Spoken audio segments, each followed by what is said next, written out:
Good morning, and thanks again for joining me this Thursday in the conversation with Kelly Diamond on voluntary virtues. You can catch me every week on Thursday at 6:30 a.m. Pacific Standard Time, 9:30 a.m. Eastern Standard Time. You can also catch my written word every Monday on globalwealthprotection.com. Okay, so there was a meme, and then there was my head exploding, and then there was me piecing it back together on Wednesday so I could have the show with you. I think, I don't know if it depends, I guess, on how diverse your friends list is or how active you are on Facebook. But there is a lovely meme circulating talking about what real theft is. And taxation is not it. That's right, taxation is not theft, according to said meme. So if it's on the internet, it must be true. But then I'm going on the internet now claiming that I'm actually the correct assessment of what taxation is. So do with it what you will. It contends that taxation isn't theft. However, stealing homes through fraudulent loans is theft, which defrauding people is wrong. And as an anarchist, I fully believe that if you're going to draft contracts, you should honor them. End of story. Or compensate accordingly, renegotiate accordingly, whatever it is, but there needs to be some sort of action taken. You don't just get to defraud people on their contracts. Okay, so that I agree with. It is wrong. Taking contractual pensions and benefits equals theft. Indeed, if you did put it in your employment contract, again, violating contracts is wrong. That's it. And I agree. Okay, I mean, whatever it is, if you have a contract that says, I will pay you X, Y, Z at the age of such and such, a percentage of this, and et cetera, et cetera. If there's a whole explanation as to what your employer intends to pay you as part of your compensatory package, then they have to honor that.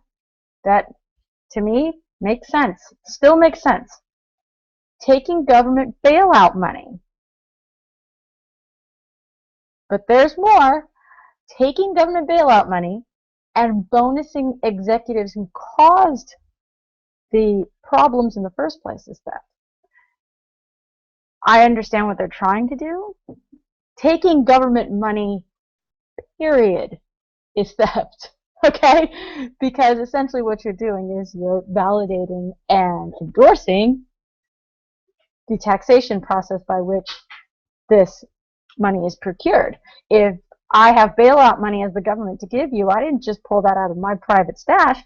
I got that from collecting it from all the plebes. Or I mortgaged the plebes' future generations to give it to you. So in essence, you are taking stolen money. You aren't actually stealing the money. You didn't say, go steal some money for me, bailout recipient or government fund recipient. What you said was, you've already stolen the money, I'll take some. Now imagine there are some people who vote, and those people who vote for any sort of government funding are essentially asking the government to steal for them for their programs.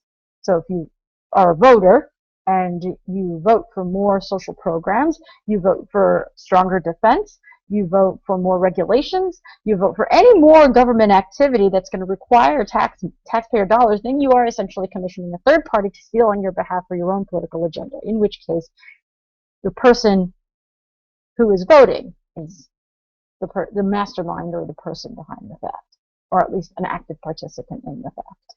Okay. Profiting from employees' work while not paying enough to live on is theft.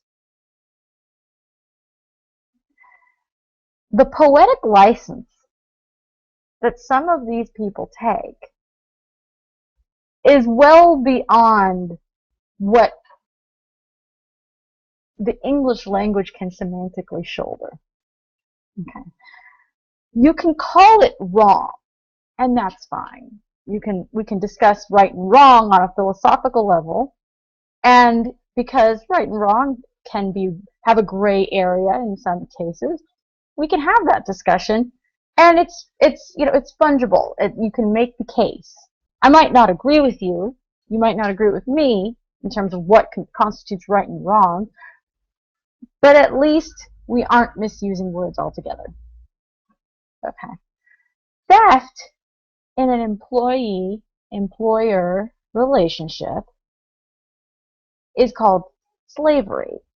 in that case, which means you had no say as to whether or not you could work for me. You never tried to work for me. You didn't want anything to do with me. I basically either bought you from somebody or I kidnapped you, which, I mean, we can parse words, but essentially it requires a kidnapping in order for me to buy you from somebody in the first place. I would have to have forcibly taken you into my custody and threatened you with violence for not working. And then really not compensate you, other than to keep you living enough to do the work that needs to be done. Right? So for my own benefit, I keep you alive. I might provide you with some food. I might provide you with some form of shelter. And I might mend you if it means that you'll get back on the floor. Or I might maybe, I won't kill you when you're useless because I don't want to destroy the morale of my other slaves. Right? That's how slavery worked. That's slavery. It's not, and slavery is the theft of labor. But to liken modern day employers here in the United States or in a first world country, even in a third world country, to liken the relationship between an employer and an employee as the employer stealing your labor simply because you can't live off the wages they give you is not theft. No. Let's understand the whole picture. Okay? When you engage in commerce of any sort, when you're buying and selling, and you say, "Oh, I want this lamp. It's $10 at a garage sale." Let's say you go to a garage sale. You're so stoked on finding this lamp for $10. It's a Tiffany lamp, handcrafted glass, yada yada yada, the whole thing. Okay, and you find it at a garage sale for $10. You practically describe this transaction as a steal, right? I got it for a steal. This is what we say. This is an actual term we use as consumers. We boast about how cheap we found this product to our friends and family. We'll broadcast it on Facebook, this lovely deal we got, and never once wonder the people who were having that garage sale were probably selling their things out of desperation. They probably needed money for, some sort of medical procedure, or they needed something for, they needed to make another month's rent. You never asked that question when you bought the lamp, did you? No, the person was pleasant. They didn't burden you with their problems. They sold you the lamp eagerly for $10. Now then, without knowing the circumstances of the person you bought the lamp from, being so incredibly excited about the fact that you got this lamp for a steal, right?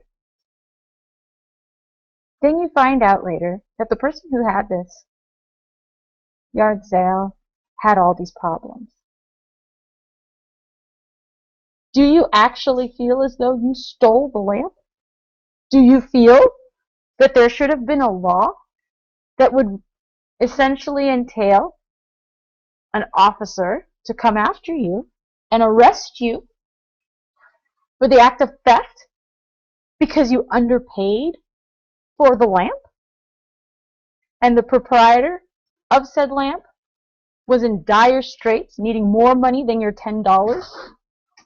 Or B, you say, "Oh, well, that's terrible. I'm glad I could help in some way. I'm glad my $10 went towards something good."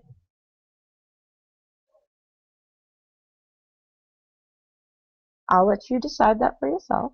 But that's commerce. Labor is no different than a lamp at a garage sale, my friends. You're selling it on the open market, out of your home. You put up an ad that says, hey, I really want a job. And you start sending out flyers called resumes. Okay? Or you're filling them out online nowadays. Employers are putting out ads saying, hey, we could really use the labor. Anybody willing to do this task for this price? You guys, through the miracle of media, find each other, right? You submit your resume, which essentially says, I would like this job. I'm interested in this job. Can we talk a little bit more about it? You have an interview process where they ask you questions and then they give you an opportunity to ask questions back. The employer is satisfied with the answers they heard, excited about the resume they received, makes you an offer. An offer. Okay, so far there's been no force whatsoever. And you say what? Now, there are several options on what you can say at this point, right? You can say, hells yes, I'll be there tomorrow. I'll start next Monday, or whatever it is. This is awesome, thank you. I'm excited to start the job. That's one. I've had those experiences. Then there's, I don't think so. The number's kind of shy on where I'd like to be. Is there something you can do to sweeten the package a little bit? I've done that too. And sometimes it doesn't come through. I got a job offer in San Francisco for $40,000 a year. And I was like, I can't live on that. I can't. I mean, I was barely making it off of $45,000 a year. I had to give up my car. I had to have a roommate. I was relying on my employer and the vendors that work with it to feed me at least 1 to 2 meals a day. I mean, there was no way I was taking a job in San Francisco for $40,000 a year. I wanted to live fairly okay. I mean, I wanted enough discretionary money to go and see my family and play a little bit on the weekends, and that wasn't going to happen. Not on $40,000. So I had to say no. I asked, I pushed, and I thought, you know, if they could just push it to 45, you know, I'll try and make it work. But I've had those, so I've turned down jobs because the price wasn't right, you know. And then there's, oh no. You're thinking that I'm going to do this for that? No, sorry, that's not what I thought. I was applying for something else. But thank you. Maybe another time. All right. There's that. I don't know what people say or do. All I know is if you've got the job, that means at some point you said, okay, the terms of this job are acceptable to me. I will perform these tasks, these wages. Getting buyer's remorse after the fact means you quit. There's always a return policy on labor. Unless you signed a contract that says you have to be employed for a certain number of years and you've indentured yourself, everything else is at will. So at any given point when you're not satisfied with what you're trading for, you can leave. Return the product. Plain and simple. I don't like this job. You can take it. I'm set. I'm out of here. I don't like it. Fair point. I mean, that's why we have temp agencies, right? Temp agencies let you try on the job. First 3 months are kind of like a probationary period for everybody. Okay. But when we get to the point where we're talking about whether or not you can live off of your wages, that's a different story altogether. I really do. Now, I understand 100% that there are very shitty employers out there. Okay, I get that. I don't make any excuses. I have no carte blanche anything for employers. And, you know, there are some awesome employers, and there are some really, really shitty ones. I get it. Okay, I'm not trying to make excuses and, you know, and put the employer in some sad position. But a spade is a spade, and we got to be honest about the dichotomy and honest about the assessment of this type of relationship. Okay, so I'm willing to call out somebody who's wrong when they're wrong, and if the employer is wrong, they're wrong. Okay, not paying you what they promised you in a contract, that's wrong. Okay, so we're on board here. But in terms of just the wage negotiations, in terms of compensation and what you should or shouldn't be paid for any given task, okay, the relationship between employee and employer is simply a matter of, and it really is done in a vacuum. Outside of trying to compete with the other labor offers and wages and whatnot and trying to stay competitive within that realm, it's not done and negotiated based on what you need to live. You don't submit a financial statement saying, hey, I've got all these financial obligations, can you pay me according to what my obligations are, as opposed to what I'm actually worth in the market. Okay? That's not how it works. When you apply for a job, you don't submit all your debts and say, well, I've got student loans, I've got a car loan, I've got rent, I've got my AC running all day. Someone's got to pay for that. In the wintertime, my heater's all the way up. I like to take long road trips in my Land Rover, so I got a guzzler. That's not the employer's problem. That's your problem, right? They didn't accrue those debts in your name. They didn't sign your name to those obligations. They didn't co-sign for you. What they're doing, what their wage does, is offsets those obligations so that they're not such a burden anymore.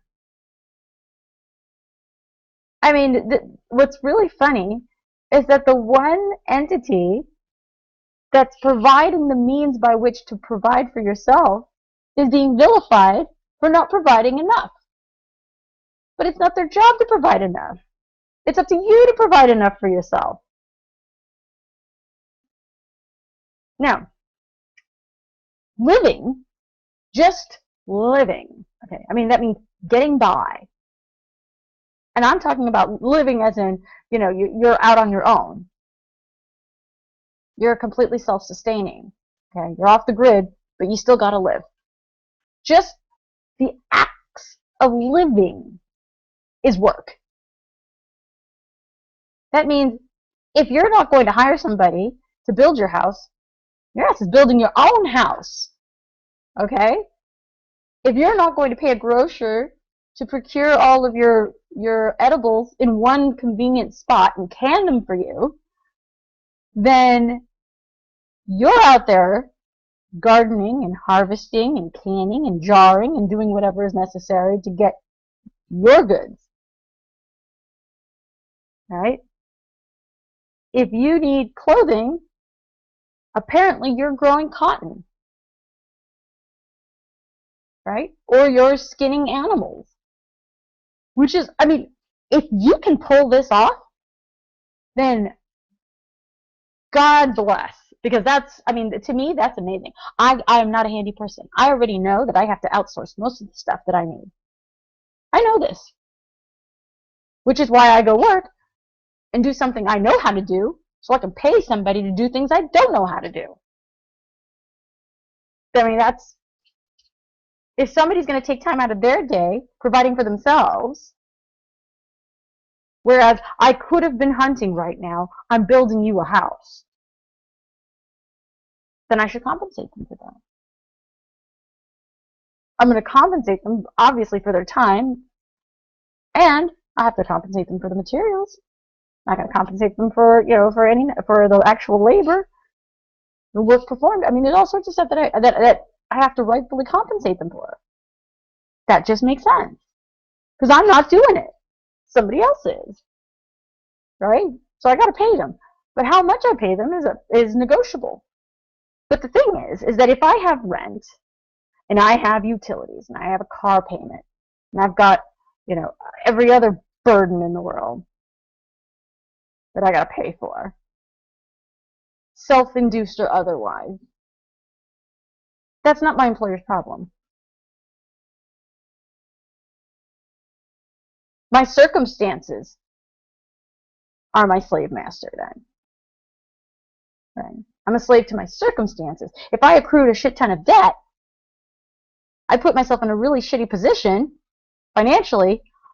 I'm a slave to the debt. My employer is helping to mitigate that for me. I'm not a slave to my employer because I'm not working because my employer will kill me if I stop. My employer simply won't pay me if I stop. Where the real consequences come in is if I don't pay up and meet my financial obligations. Creditors will start knocking on my door. People will start coming to repossess my goods. I could very well go to jail. Those are the consequences, and the people imposing those consequences have nothing to do with my employer. Now, let's say you make, what, $8 an hour? How much of that $8 an hour do you actually keep?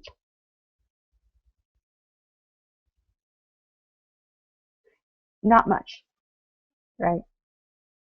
You're probably down to about $7 an hour after taxes. Somewhere in there anyway. So you're about to $7 an hour after taxes. Then you still got to pay taxes on your apartment or your house. Yeah, you still pay property taxes in your apartment and your rent. When you rent, you're paying property taxes. That's built in. When you go to the store to buy your essentials and you have to pay sales tax, you're taxed again. When you buy your utilities, there's a tax at the end. And there's fees and all that sort of happy junk. That's on there. Phone, whether it's a cell phone or a landline, it really doesn't matter. There's taxes. You're still paying taxes. When you engage a corporation in general, corporate taxes are built into the unit price.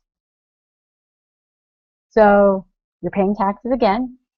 When you fill up your tank, you're paying taxes again.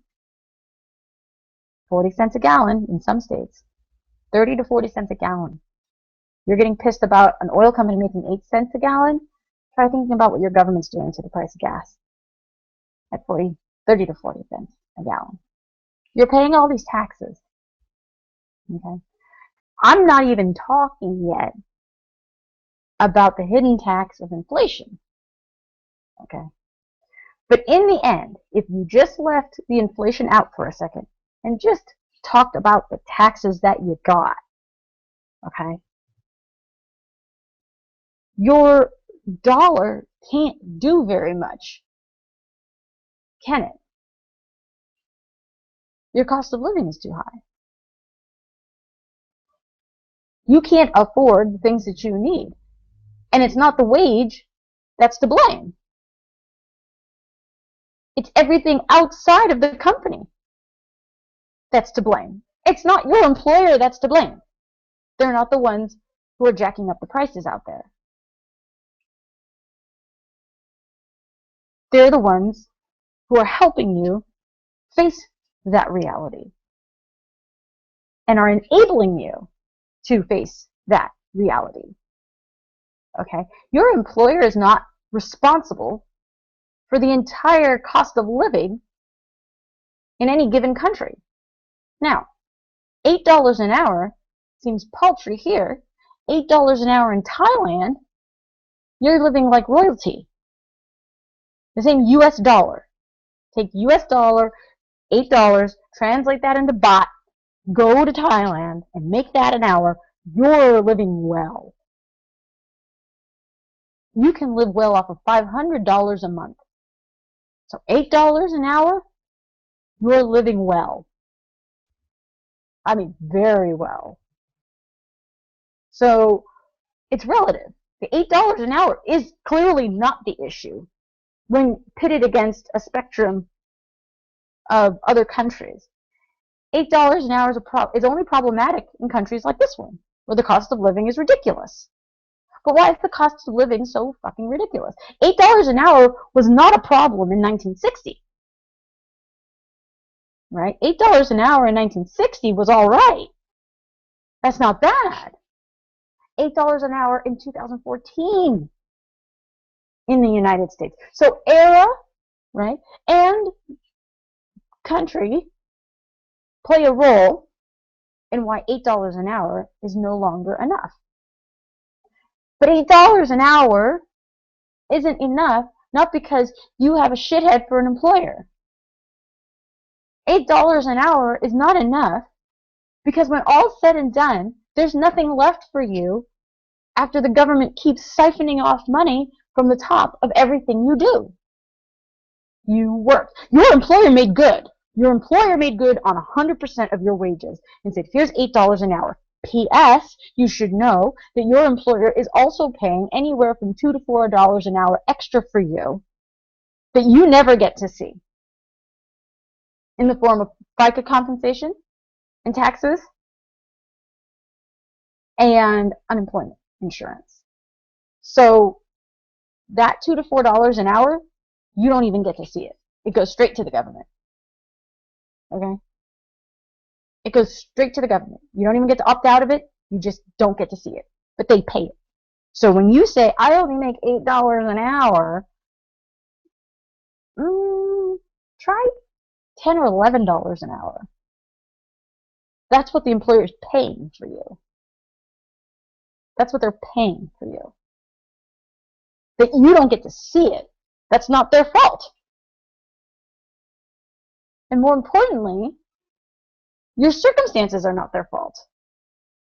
And the entire economic conditions are not their fault. When you take off all the taxes that go into every transaction you make, right down to your labor agreement with your employer, $8 an hour can go a lot further than it does right now. But on the one hand, people want to, give commendations and accolades to the idea of taxation, but the taxation is what makes it impossible for you to live off of $8 an hour. So when you say taxation is not theft, but profiting from employees' work while not paying enough to live off of is theft, that doesn't make any sense. Because it's the taxation that keeps you from being able to live off of $8 an hour in the first place.